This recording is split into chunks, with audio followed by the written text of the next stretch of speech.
Okay, here we go, guys. We are back in it.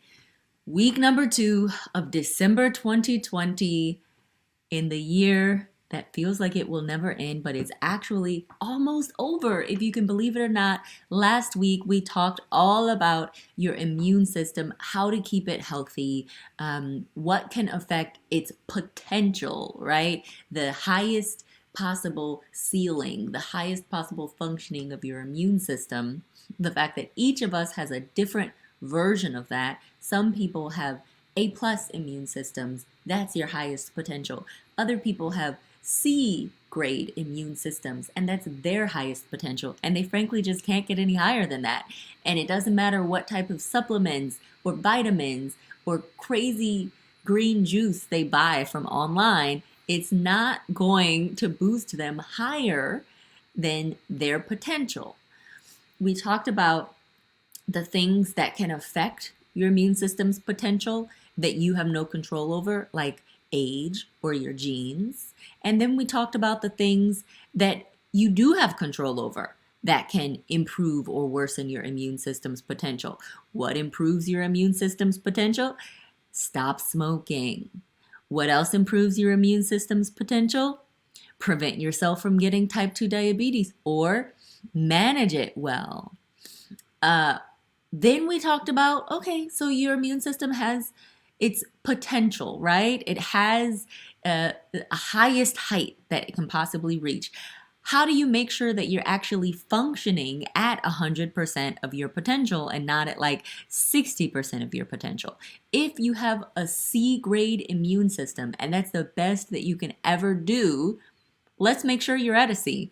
Let's make sure you're not at an F, right? And if you're at an F, how do you push yourself from F to C? Well, that's where self-care comes in. So we talked about the importance of eating a variety of colors of fruit and veggies so that you can make sure you get a good balance of those phytochemicals, the sort of plant magic that is really important for boosting your immune system. And then we talked about getting regular exercise and regular rest, 8 to 10 hours of sleep a night. And then I told you that this week we were going to go into details, and so we are, because guess what? Here we are. We are sharing with you the Lower the Load course. This is our immune boosting course. It's 14 days. As a healing member, you get this course. It's so important. So let's get started. Our first day was just an intro, and you get to see the learning plan. We move through an explanation of how the immune system works, and then we go through a bunch of different days, about 1.5 weeks of foods that have the right nutrients, the right vitamins and minerals to support your immune system, where your immune system just doesn't function well. And the components of it really don't do their job if you don't have enough of these vitamins and minerals. And then we spend a little bit of time at the end talking about the role of these other self-care activities like exercise and rest, okay? So let's just jump into it. I'm going to start explaining how the immune system works at a really basic level. So there are 2 metaphors I like to use. The first one we'll use is this war metaphor, right? This army metaphor. So if you got an army protecting your land, then imagine that the borders of your country, right? That's the very first barrier against intruders, because that's what the immune system really is. It's this whole complex combination, this complex collection of cells and chemicals and, proteins, and they all work together to keep invading bugs out. What are these invading bugs? Well, they're the bacteria, they're the viruses we hear about, like COVID-19. That's an invader. It wants to invade our bodies and create an infection, which means multiply like crazy. And it's important for our immune system to be strong enough to fight COVID-19 without going too crazy, because when your immune system responds in a way that is too robust, too strong, it can actually cause more harm to your body than the virus would have in a healthier immune system. We don't want the immune system to go too crazy, but we also don't want it to not respond well enough at all. We want it to just stop the invaders, right? Stop the SARS-CoV-2 virus that causes COVID-19. Stop that thing in its tracks. Stop it from multiplying, and then kind of hold it, right, in seclusion until it dies, instead of allowing it to build an infection, right, to multiply, to replicate itself, to infect multiple cells of yours, healthy cells, cause them to die so that it can spread more of itself throughout your body. That's what infection is, and that's what our immune system is set up to fight. So the very first step in our immune response is really your borders, the borders of this sovereign country that is your body. Now, the borders are what? They're your skin barriers. So the skin that you can touch outside your body, that you can easily see, the skin that has some version of color and, some lines or wrinkles, that is your external skin or your epidermis. And we've also got internal skin, though. We've got internal skin that lines the lining of your mouth, right? So if you reach into your mouth and you touch the inside of your cheek, that is a skin called mucosa. And that mucosal lining, it's that slippery, kind of slimy, very pink sensitive lining that continues all the way through your GI tract, through your esophagus, your stomach, your small intestines, your large intestine, which is your colon, and all the way out through your rectum before it gets to your anus, before it actually leaves your body, right? Before your stool leaves your body, your mucosal barrier turns back to your kind of outer skin, this epidermal layer. But basically what you need to know is you have skin covering the outside of you, and you've got skin covering the inside. Why do you need skin inside? This mucosa covering your GI tract? Well, because that inside area actually comes in contact with the outside. What does that even mean? Look, when you eat food, it goes into your mouth. We think of that as the inside of our bodies, but food is an external thing. It's not part of us, right? So the skin, the part of the body that the food comes in contact with, needs to protect the body from that food. We swallow all sorts of things, right? Think about when we were kids and the mess that we picked up off the floor and put in our mouths. Your gut needs to be protected from all of those things in the outside world that could somehow make it into your gut. And one of the ways that you protect yourself, the first barrier, is this skin barrier. So you have these two types of skin barriers, okay? Now, it turns out that eating certain foods and having certain nutrients can actually protect both of those barriers. Here is a really important nutrient. Here's what one of the first we talked about is carotenoids.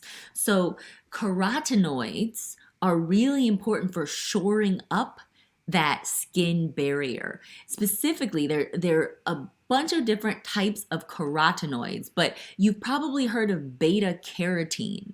It's in carrots, it's in sweet potatoes, it's in winter squash, a bunch of these brightly colored, mainly orange colored veggies. So beta carotene is important because it's a pro-vitamin A carotenoid, meaning your body turns it into vitamin A. Not all the other carotenoids like alpha carotene, not all the others can turn into vitamin A, but this one can. And this one, beta carotene, has a really important role in supporting your immune system. So it keeps your skin barrier strong, both the outside skin and that inside mucosal layer that lines your mouth and your GI tract, that one we just talked about, right? It keeps them tight so that bacteria and viruses are less able to kind of squeeze through their barriers. Now, what is another way to keep your skin barrier strong? This is like some crazy stuff. You're not going to believe this. This compound called ellagic acid. It's pretty incredible. You can find it in dark fruits like blackberries, red grapes, cranberries, and pomegranate. You can even find it in some nuts rather, like walnuts and pistachios. But this ellagic acid is nuts. So it helps your it helps your skin stay strong, right? So it helps you heal from wounds so that bacteria and viruses are less able to slip through those borders. But it also does this thing that's kind of X-Men like. It helps these cells in your mouth release these chemicals that can actually kill the invading microbes. So this one chemical is called human beta defensin 2. And it's almost like if there were bleach or soap in your mouth produced by your skin, it's released onto these bacteria and these viruses so that they die and they don't ever make it through the barriers, right? So this is like if at the borders of your country you had some sort of acid that was just like sprayed across the border, and anybody any invading army who tried to cross the border, they'd get some of this acid or this pepper spray or something like that, right? Something kind of toxic, and they'd be stopped in their tracks. That is what ellagic acid helps your skin to do. That's amazing, right? But it works particularly for these mucosal cells in your mouth. Now, vitamin D does something really similar for the rest of your skin. Vitamin D helps your skin release this other type of antimicrobial chemical, this chemical that can kill bacteria, and that's called Catholicidin. And Catholicidin is, again, it's like a natural pepper spray or bleach or, soap. Pepper spray in that it would stun your enemies, right? But bleach or soap in that it actually kills bacteria. And so just a reminder here, guys, right? It's not safe to actually put bleach or soap like in your mouth.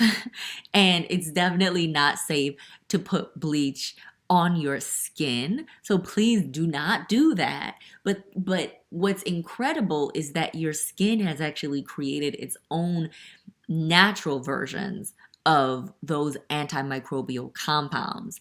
And so it's able, with the help of substances like ellagic acid we saw earlier, and now like vitamin D, it's able to release these chemicals that will kill viruses, that will kill bacteria as they try to slip through the borders so that they never really get inside the body and get an opportunity to create an infection.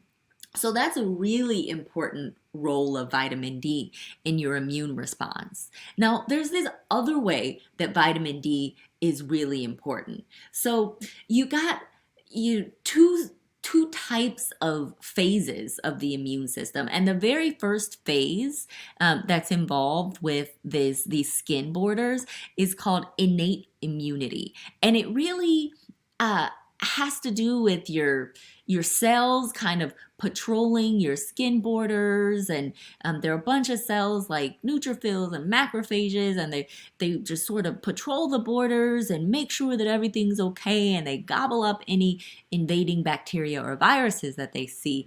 And that's important because the way that those cells work is they actually increase inflammation. They send out these signals that basically tell their brothers and sisters, come on in and help us. If they find a bacterium or a virus, a viral particle that's not supposed to be there, their alarms go off, right?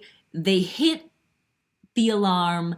Everyone in the body, all the cells, their brothers and sisters, their fellow patrolling soldiers, they hear, hey, there's an invader. We found one. Come on, come to the site. And the way that they invite these cells to the site is by creating gaps in your blood vessels. They create these leaky vessels and leaky tissue in your organs, and really just opportunities for these cells that travel by way of your blood, opportunities for them to just kind of leak out of the blood and through the organs and get to wherever it is they need to get to sequester this virus or this bacterium. And the process of becoming, of making the vessels leaky and making the tissues leaky, that's actually called inflammation, right? So this first phase of the immune response after the virus or the bacterium gets through your skin is actually a very inflammatory phase. It causes a lot of inflammation. Now, it turns out that this inflammatory phase, it's important in the short run for activating the next phase of your immune system. But if it is too robust, if it gets out of control, if there's too much inflammation, you can actually experience some of the really horrible complications that people have seen with COVID-19, or that people see with a very severe flu. For example, there's too much inflammation, just like a lot of pus, right? Too much inflammation, too much pus in your lungs, and your lungs are too leaky and your vessels are too leaky, so you get fluid buildup and pus buildup in your lungs. Then you can't breathe well. And that's when you end up seeing people who require ventilators. They need the machine and the tube down their throat to help them breathe, right? It's that injury to the lungs, that dysfunction of the lungs, it's not caused by the virus. It's actually caused by your immune system's response to the virus, and the immune system's response being so strong in creating all of this inflammation. So all of that is to say that the second really important impact that vitamin D has on your immune system is it tamps down that inflammatory cascade. It keeps it from getting out of control, or it makes it less likely to get out of control and cause all those complications that we just talked about. So vitamin D, super important for immunity, both in that supporting your skin borders, but also in that first phase, that inflammatory cell-mediated phase that we call innate immunity, okay? All right, we're gonna pause here. That's enough for the first week. We're gonna jump on. That was the first week of our course, right? We're going to jump on and talk about the second piece of the course in just a moment.